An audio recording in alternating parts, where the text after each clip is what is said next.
ग्राहक पंचायत कार्यकर्त्याकडून 44,800 रुपये शेतकऱ्यांचे ऑनलाईन पेमेंट प्रामाणिकपणे परत। स्पर्धेच्या व धकाधकीच्या जीवनात प्रत्येकजण आपल्या घाई गडबडीत असतो। कधीकधी घाई माणसाला अडचणीत आणते। अशाच प्रकारे अकोले येथील एका शेतकऱ्याला एका व्यापाऱ्याने सोयाबीनची पेमेंट त्याच्या खात्यावर जमा केले, मात्र चुकून खाते नंबर घाईत चुकीचा टाकल्याने ते पेमेंट दुसऱ्या शेतकऱ्याच्या खात्यावर गेले। मात्र ज्या शेतकऱ्यांच्या खात्यावर गेले त्यांनी प्रामाणिकपणे त्या व्यापाऱ्याला देण्यात आले। याबाबत माहिती अशी की अकोले सध्या रहिमापूर येथील रहिवासी सौ भाग्यश्री विश्वजित खुळे यांनी आपल्या शेतातील सोयाबीन अकोले येथील व्यापारी श्याम आनंदा शेणकर सौ खुळे यांच्या अकोले येथील जिल्हा बँकेच्या शाखेतील खात्यावर पेमेंट वर्ग केले, मात्र 2 दिवस उलटूनही खुळे यांना पेमेंट मिळाले नाही। त्यानंतर त्यांनी व्यापाऱ्याला पुन्हा एकदा विचारून पेमेंट का दिले नाही असे विचारता त्यांनी पेमेंट 2 दिवसांपूर्वी खात्यावर पाठवले आहे, बँकेत चौकशी करा। मात्र खुळे यांना पेमेंट न मिळता ते पेमेंट बँक खात्याचा नंबर चुकल्याने भाजपचे ज्येष्ठ कार्यकर्ते व ग्राहक पंचायतचे जिल्हा उपाध्यक्ष श्री मच्छिंद्र त्रिंबक मंडलिक यांच्या नावावर ते पेमेंट जमा झाले होते। मात्र मच्छिंद्र मंडलिक यांना याची कोणती कल्पना नव्हती। सोयाबीन व्यापारी यांनी बँकेत जाऊन मंडलिक यांचा बँकेचा खाते नंबर व मोबाईल नंबर मिळवून त्यांच्याशी संपर्क केला। मंडलिक यांनी अकोल्यातच असलेल्या जिल्हा बँकेकडे जाऊन चौकशी करून त्यांच्या बँक खात्यात खातर जमा करून पैसे आल्याचे समजल्याने त्यांनी ती सर्व रक्कम काढून व्यापाऱ्याच्या हातात सुपूर्द केली। यावेळी पत्रकार भाऊसाहेब अण्णासाहेब वाघचौरे, ग्राहक पंचायतचे तालुकाध्यक्ष दत्तात्रय शेणकर, ज्येष्ठ कार्यकर्ते बाळचंद पवार आदींच्या साक्षीने हे पैसे व्यापाऱ्याला परत करण्यात आले। पैसे परत केल्याने मंडलिक यांच्या प्रामाणिकपणाचे कौतुक होत आहे। यापूर्वी शनी मंदिर परिसरात येथील संदीप किसन मालुंजकर यांचे 26,400 रुपये सापडलेले होते, त्यांनी ते परत केले। आदर्श समाजातील इतरांनी हा आदर्श घ्यावा। त्यांच्या प्रामाणिकपणाबद्दल माजी आमदार वैभवराव पिचड, भाजपचे जिल्हा सरचिटणीस सीताराम पाटील भांगरे, कार्याध्यक्ष महेशराव नवले, ॲडव्होकेट दीपक शेटे, राम भांगरे, भाऊसाहेब वाळुंज, मच्छिंद्र चौधरी, रामहरी तिकांडे, राम रुद्रे, नरेंद्र देशमुख, साहेबराव दातखिळे, दत्ता ताजने, रामनाथ सूर्यवंशी आदींनी अभिनंदन केले। आज अकोले या ठिकाणी जिल्हा बँकेच्या परिसरामध्ये सोयाबीनचे व्यापारी शंकर यांनी एका शेतकऱ्याच्या नावावर ऑनलाईन पेमेंट पाठवलं होतं, पण ते चुकून भाग्यश्री विश्वजित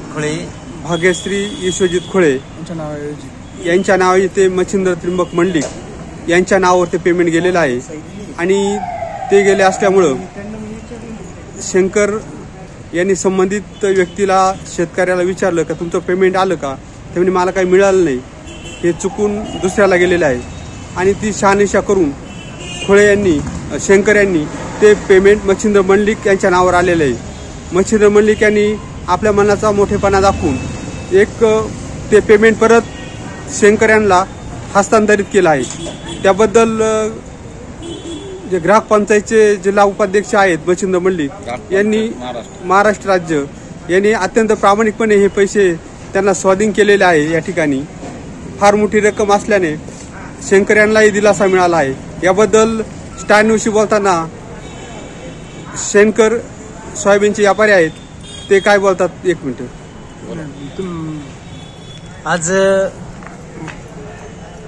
मच्छिंद्र त्रिंबक मंडलिक यांच्या खात्यावर 44,800 रुपये चुकून आले असं म्हणायला हरकत नाही। ज्या व्यक्तीला ते पैसे द्यायचे होते ती व्यक्ती शेतकरी होती आणि शेतकरी व्यक्ती असल्यामुळे त्यांनी श्री आनंद शेणकर यांना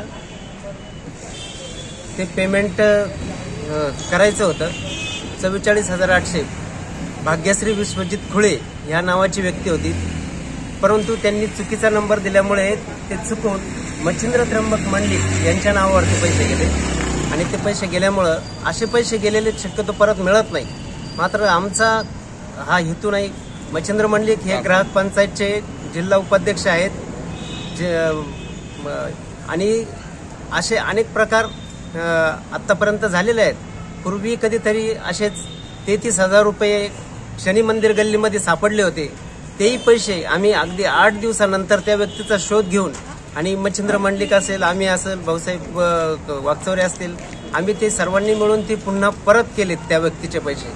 तर अशा प्रकारे जर कोणाचे चुकून पैसे जर आले तर ते पैसे आपले न समजता आपण ते ज्याचे त्याला परत करण्याचा प्रामाणिकपणा हा मंडलिक यांनी नेहमीच दाखवलेला आहे. तसंच आपणही तो दाखवावा किंवा भविष्यामध्ये जर असा काही प्रकार झाला तर ऑनलाईन असं काही होऊ शकतं. ऑनलाईन फ्रॉड होऊ शकतात. फ्रॉड होणं वेगळं आहे, परंतु चुकून एखाद्याचे जर पैसे आले तर निश्चितच ते आपले समजू नयेत आणि ते ज्याचे त्याला परत मिळावे. त्या बिचाऱ्याचे कष्टाचे पैसे असतात आणि हे तर शेतकऱ्याचेच पैसे होते. सोयाबीन विकलेली होती, 44,800 रुपये पेमेंट झालेलं होतं, पण त्यांच्याकडून चुकून वेगळा नंबर दिला गेला आणि तो नंबर मात्र दुसऱ्याच खातेदाराचा होता आणि हे दुसऱ्याच खातेदाराचा असलेला नंबर त्यांच्या नावावर पैसे आले. समोरची व्यक्ती प्रामाणिक होती म्हणून त्यांनी सांगितलं की ठीक आहे, माझ्या नावावर पैसे आलेले आहेत आणि हे पैसे मी तुम्हाला परत देऊन टाकतो. खरं तर हे पैसे असे अनेक लोक असतात की अगदी स्टार न्यूजसाठी अकोलेवरून प्रतिनिधी भाऊसाहेब अण्णासाहेब वागचौरे.